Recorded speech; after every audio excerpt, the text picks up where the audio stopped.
ವೇದಿಕೆ ಮೇಲೆ ಉಪಸ್ಥಿತರಿರುವ ಎಲ್ಲ ನಮ್ಮ ಬಿಜೆಪಿ ಪಕ್ಷದ ಎಲ್ಲ ಮುಖಂಡರೇ, ಮುಂಭಾಗದಲ್ಲಿರುವ ಎಲ್ಲ ಮುಖಂಡರೇ, ನಮ್ಮ ಎಲ್ಲ ಕಾರ್ಯಕರ್ತ ಸಹೋದರ ಸಹೋದರಿಯರೇ ಮತ್ತು ನಮ್ಮ ಮಾಧ್ಯಮದ ಎಲ್ಲ ಮಿತ್ರರೇ, ಎಲ್ಲರಿಗೂ ನನ್ನ ನಮಸ್ಕಾರಗಳನ್ನು ಸಲ್ಲಿಸುತ್ತಾ ಇವತ್ತು ಕಾರ್ಯಕರ್ತರ ಸಭೆಯಲ್ಲಿ ಎಲ್ಲರಿಗೂ ಅಭ್ಯರ್ಥಿಯ ಒಂದು ಪರಿಚಯ ಮಾಡುವ ಒಂದು ಉದ್ದೇಶದಿಂದ ಈ ಕಾರ್ಯಕ್ರಮವನ್ನು ಏರ್ಪಡಿಸಲಾಗಿದೆ.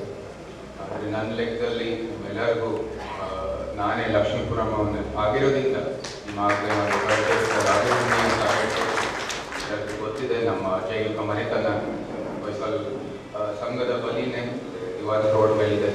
ಸೊ ಅದಕ್ಕಾಗಿ ನಾನು ನಿಮ್ಮವನ್ನೇ ಅಂತ ಹೇಳಿ ನನ್ನ ಅಭಿಪ್ರಾಯ ಮತ್ತು ಅದೇ ರೀತಿ ನಾನು ಕೆಲಸ ಮಾಡೋಕ್ಕೆ ಮುಂದೆ ಹೋಗ್ತಾ ಇದ್ದೆ.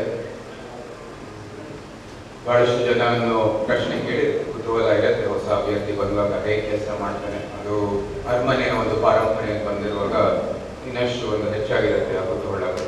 ನಾನು ಆಗಲೇ ಹೇಳಿದ್ದೀನಿ, ನಮ್ಗೆ ಬೇಕಾದಷ್ಟು ಕಡೆ ನಾವು ಲಕ್ಷ್ಮೀನಾರಾಯಣ ಕುರಿ ಮೇಕೆ ಸಾಕಿ 6 ತಿಂಗಳಿಗೆ 4 ಲಕ್ಷ ಗಳಿಸ್ತಿದ್ದಾರೆ. ನೀವು ಕೂಡ ಅವರಿಂದ ಕಲಿಬೇಕಾ? ಅವ್ರ ಜೊತೆ ವಿಡಿಯೋ ಕಾಲ್ನಲ್ಲಿ ಮಾತಾಡಬೇಕಾ? ಈಗಲೇ ಫ್ರೀಡಮ್ ಆ್ಯಪ್ ಡೌನ್ಲೋಡ್ ಮಾಡಿ. ಕಚೇರಿ ಎಲ್ಲ ಆಚೆನೇ ಇರುತ್ತೆ. ಮತ್ತೆ ನಿಮ್ಮ ಮನೆ ಬರೆದ್ರೆ ಅಲ್ಲಿ ಲೈಟಿಂಗ್ಗೋಸ್ಕರ, ದೇವಸ್ಥಾನಕ್ಕೋಸ್ಕರ ಅಥವಾ ಏನಾದರೂ ನಿಮ್ಮಲ್ಲಿ ನೋಡೋಕ್ಕೋಸ್ಕರ ಹೋಗಿ ನನ್ನನ್ನು ಭೇಟಿ ಆಗೋಗಿದ್ರೆ ನೀವು ದಯವಿಟ್ಟು ಆಚೆನೆ ಬಂದು ನಮ್ಮ ಕಚೇರಿಗೆ ಬನ್ನಿ. ಆ ಕಚೇರಿ ನನ್ನಲ್ಲ, ಅದು ಕಾರ್ಯಕರ್ತರ ಕಚೇರಿನೇ ಆಗುತ್ತೆ.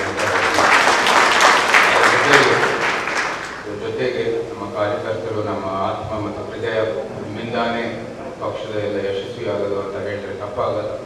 ನಿಮ್ಮ ಸಹಕಾರ ಸಹಾಯ ಯಾವಾಗಲೂ ಬೇಕಾಗಿದೆ, ಅದು ಬಹಳ ಮುಖ್ಯವಾದದ್ದು. ಮತ್ತು ನಿಮ್ಮ ಆಕಾಂಕ್ಷೆಯೊಂದಿಗೆ ಏನೇನಿದೆ ನಿಮ್ಮ ಸಲಹೆಯ ಸಹಕಾರ ದಯವಿಟ್ಟು ಹೇಳಿ ನಮಗೆ, ಅದನ್ನು ನಾವು ಮುಂದುವರಿತೀವಿ. ಅದು ನಮ್ಮ ಒಂದು ನಿಮಗೆ ನಮ್ಮ ಪ್ರಾಮಿಸ್ ಅಂತ ಹೇಳ್ಬೋದು. ಅದು ಸದಾಕಾಲ ಆವಾಗಲೇ ಇರುತ್ತೆ.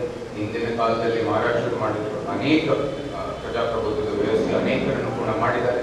ಅದನ್ನು ಎಲ್ಲನೂ ಅದೇ ರೀತಿ ಮುಂದುವರಿತೀವಿ.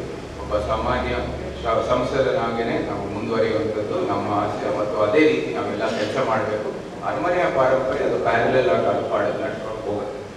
ಇವಾಗ ಆಗಲೇ ನಮ್ಮ ಸಂಸದರು ಬಂದಿರೋದು ಬಹಳ ಸಂತೋಷದ ವಿಷಯ. ಆಗಲೇ ಹೇಳಿದ್ದಾರೆ, ಬಹಳಷ್ಟು ಕೆಲಸ 10 ವರ್ಷದ ಪ್ರಧಾನಮಂತ್ರಿಯವರ ದೃಷ್ಟಿಯಿಂದ ಅವರು ಬಹಳಷ್ಟು ಕೆಲಸ ಮಾಡಿದ್ದಾರೆ ನಮ್ಮ ಮೈಸೂರು ಕೊಡಗು ಕ್ಷೇತ್ರಕ್ಕೆ. ಅವರು ಬಂದಿರೋದು ನಿಜವಾಗ್ಲೂ ನಮ್ಮ ಸಂತೋಷದ ವಿಷಯ. ಅವರು ನಮಗೆ ಒಂದು ಒಳ್ಳೆಯ ಅಡಿಪಾಯವನ್ನು ಭಾವಿಸ್ತೇನೆ. ಈ ಅಡಿಪಾಯ ನೆಟ್ಟಿರೋದ್ರಿಂದ ನಮ್ಮ ಭವಿಷ್ಯದಲ್ಲಿ ನಮಗೆ ಒಳ್ಳೆಯ ಕೆಲಸ ಮಾಡುವಂಥದ್ದು ಒಂದು ದೊಡ್ಡ ಬೇಸ್ ಬಂದಿದೆ. ಅದೆಲ್ಲನೂ ನಾವು ಮುಂದುವರಿತೀವಿ ಅಂತ ಅದನ್ನು ಕೂಡ ನಮ್ಮ ಪ್ರಾಮಿಸ್ ಆಗುತ್ತೆ.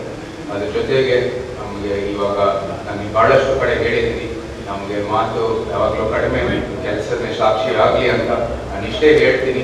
ನಾವೆಲ್ಲರೂ ಕೆಲಸ ಮಾಡ್ತಾ ಇರೋದು 2047 ವಿಕಸಿತ ಭಾರತ, ಶ್ರೇಷ್ಠ ಭಾರತ ನಿರ್ಮಾಣಕ್ಕಾಗಿ.